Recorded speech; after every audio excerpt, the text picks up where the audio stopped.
بيبدأ فيلمنا بتاع النهاردة ببنت اسمها آشا واقفة مع جدها اللي اسمه سابينو اللي تم ال100 سنة، وكانت بتحكي له قصة ماجنيفيكو واللي كان بيقول إن مفيش حاجة أهم من الأمنية، ولأنه ما قدرش يحقق أمنيته في إنه يتجوز البنت اللي بيحبها قرر إنه يدرس السحر وكل الكتب المتعلقة بيه، ومن خلالها قدر إنه يحقق لناس كتير قوي أمنياتهم، وكمان حقق أمنيته واتجوز البنت اللي بيحبها. ولما ماجنيفيكو بقى واثق جدا من قدراته قرر إنه يأسس مملكة على جزيرة وسماها سيريوسا، وسمح لأي حد عايز يجي يقيم في المملكة إنه يجي يعيش معاهم وهو هيحقق له كل أمنياته ويساعدهم إنهم يعيشوا في سلام وفي حمايته. وأي حد كان بيسمع عن مملكته من أي بلد تانية كان بيروح ويعيش في حمايته. وفي الوقت ده مامة آشا بتدخل وبتعرفهم إن الملك النهاردة عامل حفلة تحقيق أمنيات، وآشا بتفرح جدا إن الحفلة دي معمولة في نفس يوم عيد ميلاد جدها، وبتمشي وبتطلع للسياح اللي موجودين في البلد وبتعرفهم إنهم عايشين في سلام وفي حماية الملك وإن هو اللي بيحقق لهم الأمنيات. وبتوصل آشا للقصر بتاع الملك وبتدخل للمطبخ لصديقتها داليا، وبتكون متوترة جدا لأنها عندها مقابلة مع الملك، فصديقتها بتطمنها وبتقول لها ما تقلقش لأن انت عندك ميزة مختلفة عن الباقي وهي إنك بتحب تساعد الناس، علشان كده لازم تكوني مطمنة عن كده والمقابلة هتعدي بسلام. وأول ما داليا بتخلص البسكوت بتاعها وكله بياخد ما عدا طفل واللي بيقول لآشا إنها عندها فرصة إنها تحقق أمنيتها لأنها هتقابل الملك وهتبقى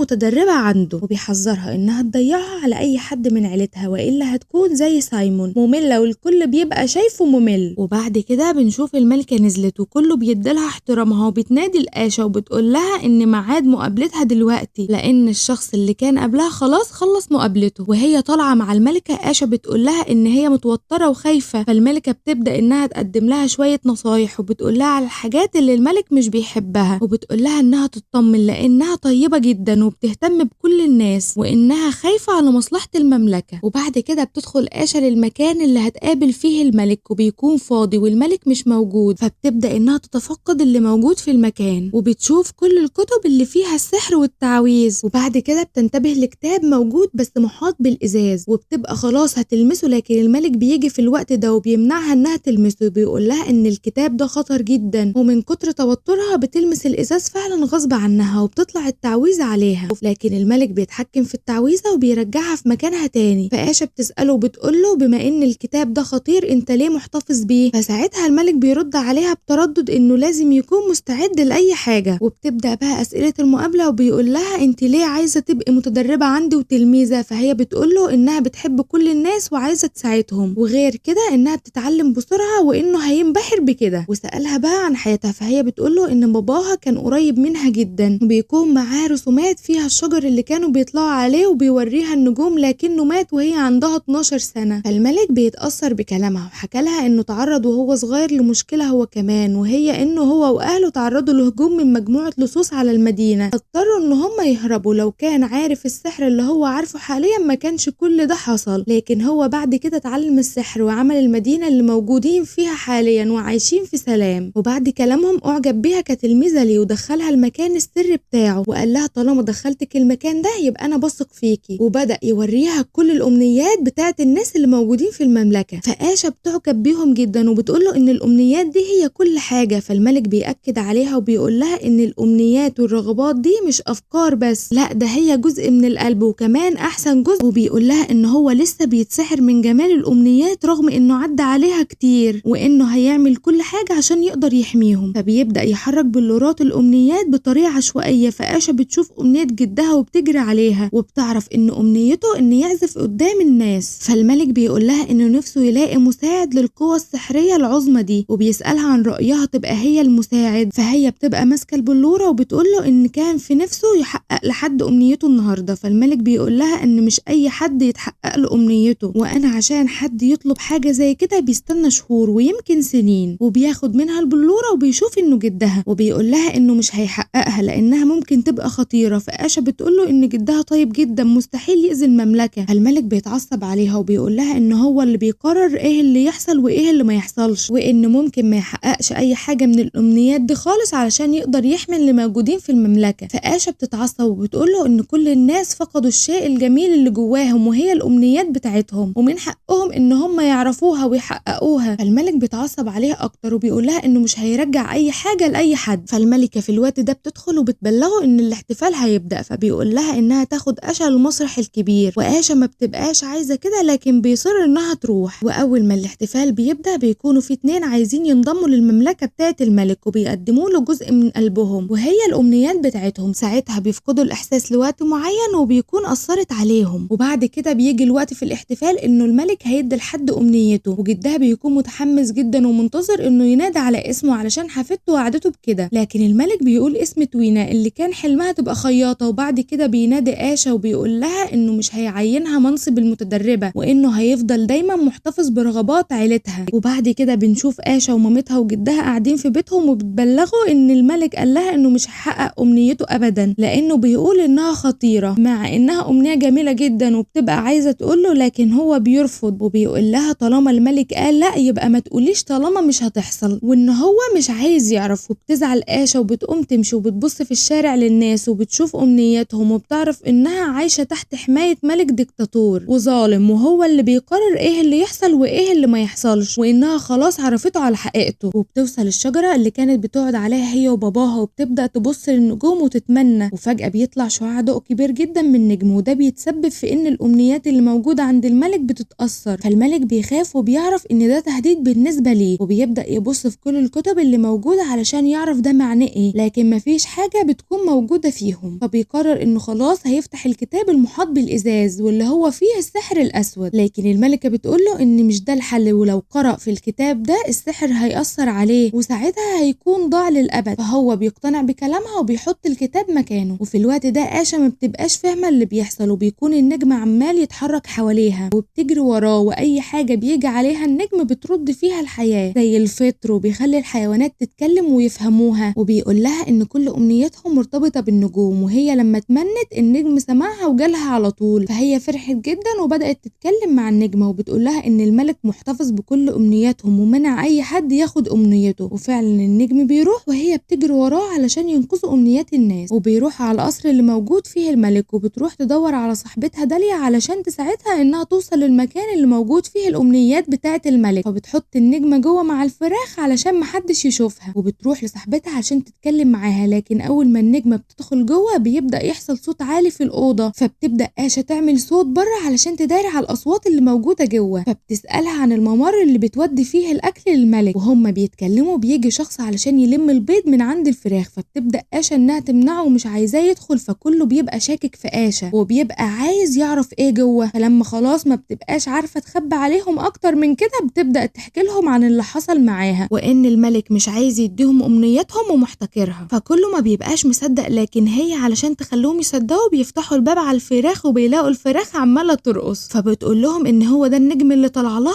لما هي اتمنت أمنيتها، وإنها عايزاهم ما يعرفوش حد حاجة عن الموضوع ده كله، وكله بيوعدها إنه مش هيقول لحد حاجة لحد ما أمنيتها ترجع. فداليا بتساعدها وبتوريها الممر اللي بتروح بيه تودي الأكل للملك، وفعلا بتوصل للمكان لكن الباب بيكون مقفول وما بتبقاش عارفة تدخل، بس النجمة بتلاقي الحل، والحل ده بيتسبب إن الورق اللي موجود جوه الأوضة بتاعته أغلبته بيتحرق، فالملك في الوقت ده بيكون مجمع ناس علشان يقول لهم إن في خاين في المملكة وإن هو اللي عمل السحر الأسود اللي هم شافوه امبارح، وإن أي حد عارف حاجة عنه لازم يبلغه، وإن اللي مش هيبلغه مش هيحقق له أمنيته. والملك داخل، داليا بتحاول تساعد صاحبتها إنها تعطل الملك وبتبدأ إنها تسأله أسئلة كتير علشان يتأخر شوية. في الوقت ده آشا بتكون نجحت إنها تدخل في المكان اللي موجود فيه الأمنيات، والنجمة بتكون مبسوطة جدا، وأول ما بتوصل للمكان ده بتطلب آشا من النجمة إنها تدور على أمنية باباها ومامتها. وفي الوقت ده الملك بيكون اتعصب على الناس لأن الناس بدأت تسأل أسئلة وإنهم بيشكوا في قدرة الملك، وبيدخل وهو متعصب وبيقرر إنه ياخد كتاب السحر الأسود ويستخدمه. وآشا في الوقت ده بتكون أخدت أمنية جدها بس بتستخبى، وأول ما الملك بيجي بتشوفه وهو بيتحول للشرير وإن الكتاب بتاع السحر الأسود بدأ يأثر عليه، وبتنجح إنها تخرج لما هو نزل علشان يقرأ في كتاب السحر الأسود، وبتوصل البيت وبتدي لجدها أمنيته، والملك بيجي لهم بيتهم وبيعرف إنها السبب في وجود النجمة وبيسألها عن مكان النجمة، فهي مش بترضى تعرفه مكانها، فالملك بيطلع أمنية مامتها وبيكسرها قدامها، ومع كسر الأمنية دي بيبدأ الملك إنه يقوى أكتر،